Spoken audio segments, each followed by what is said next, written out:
Alors, est-ce que vous pouvez vous présenter déjà? Alors, je m'appelle Sabine Lièvre, mariée avec 4 enfants et un ange, et nous habitons Montbron. Et donc David, marié à Sabine, et très heureux d'être à Montbron. Cette jolie paroisse tenue par les chanoines. Comment avez-vous entendu parler de Famissio et qu'est-ce qui vous a donné envie de participer à la démarche? Alors, nous avons entendu parler de Famissio par la paroisse, avec les différentes annonces qui ont été faites pour accueillir, pour aider en fait à l'intendance. Et moi, ce qui m'a donné envie, c'est d'accueillir en fait des personnes qu'on ne connaît pas, parce que le sens de l'accueil est très important pour moi. Et puis pour rencontrer et voilà, faire bon accueil aussi à cette dynamique qui allait être offerte à la paroisse. Joie d'avoir, une vraie joie d'avoir les jeunes et un couple à la maison pour partager un peu de ce qu'ils vivent, de ce qu'ils ont vécu. Et pour moi particulièrement, c'était vraiment, j'étais content de pouvoir les accueillir en étant en coulisses. Tentez-moi d'être, je vais dire, en première ligne dans l'esprit Famissio, on va dire, sur la mission d'évangélisation. Et donc de les avoir à la maison, pour moi, c'était vraiment une manière de soutenir aussi l'ensemble du mouvement. Voilà, un petit peu plus discrètement, on va dire. Okay. Comment s'est déroulée votre première rencontre et quels souvenirs en gardez-vous?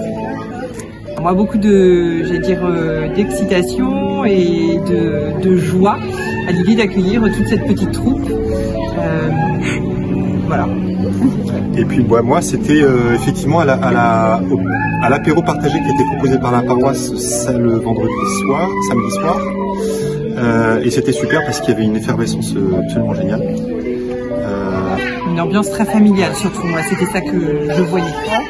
Est-ce que vous avez vu un changement dans votre foi avec cet accueil?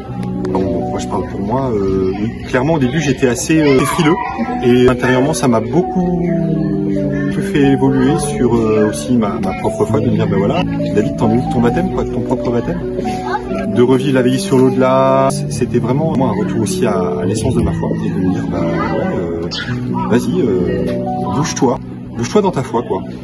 Alors pour moi, c'était une semaine où j'ai essayé un peu de bénéficier en fait de la mission en allant à la messe 2 semaines, en participant aux veillées. Les 2 moments en fait de veillée m'ont vraiment revigoré, remis en fait de l'ardeur. Ça m'a redonné en fait un coup de boost, vraiment un coup de jus. Ça m'a fait beaucoup de bien de voir cette jeunesse à la fois vraiment dans le monde et en même temps très ancrée, qu'il y avait vraiment quelque chose de plus. Oui. Waouh, quel bonheur! En un mot ou en une phrase, comment vous décririez votre accueil de Famissio? Incroyable. L'accueil de la famille? Ouais. Ah, c'était génial. C'était extraordinaire. On a eu une belle ambiance, un peu taquine avec les ados, entre eux, même avec nous. Enfin, c'était vraiment très joyeux. Et en même temps, des belles discussions, parce que vous pouvez profiter d'eux après pour une boisson le soir, une tisane autour du poêle. Ils ont beaucoup témoigné de ce qu'ils ont vécu en journée. C'était vraiment de très très beaux moments, des moments très chouettes. Ça, pour le coup, c'était hyper touchant. Un accueil familial et vrai. Est-ce que vous avez une anecdote, peut-être un mot final ou un message à ceux que vous évacuez? Merci Lilian, merci Sylvette, merci Foucault, merci Charles, merci Sixte, merci Siméon, merci Raphaël, merci et Mayol.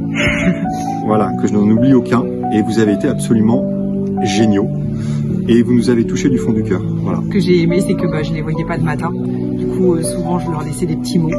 Et sur la fin, j'ai eu des petits mots moi aussi. Ouais. Et c'était super. Super mignon. Vous revenez quand vous voulez. On vous l'a déjà dit.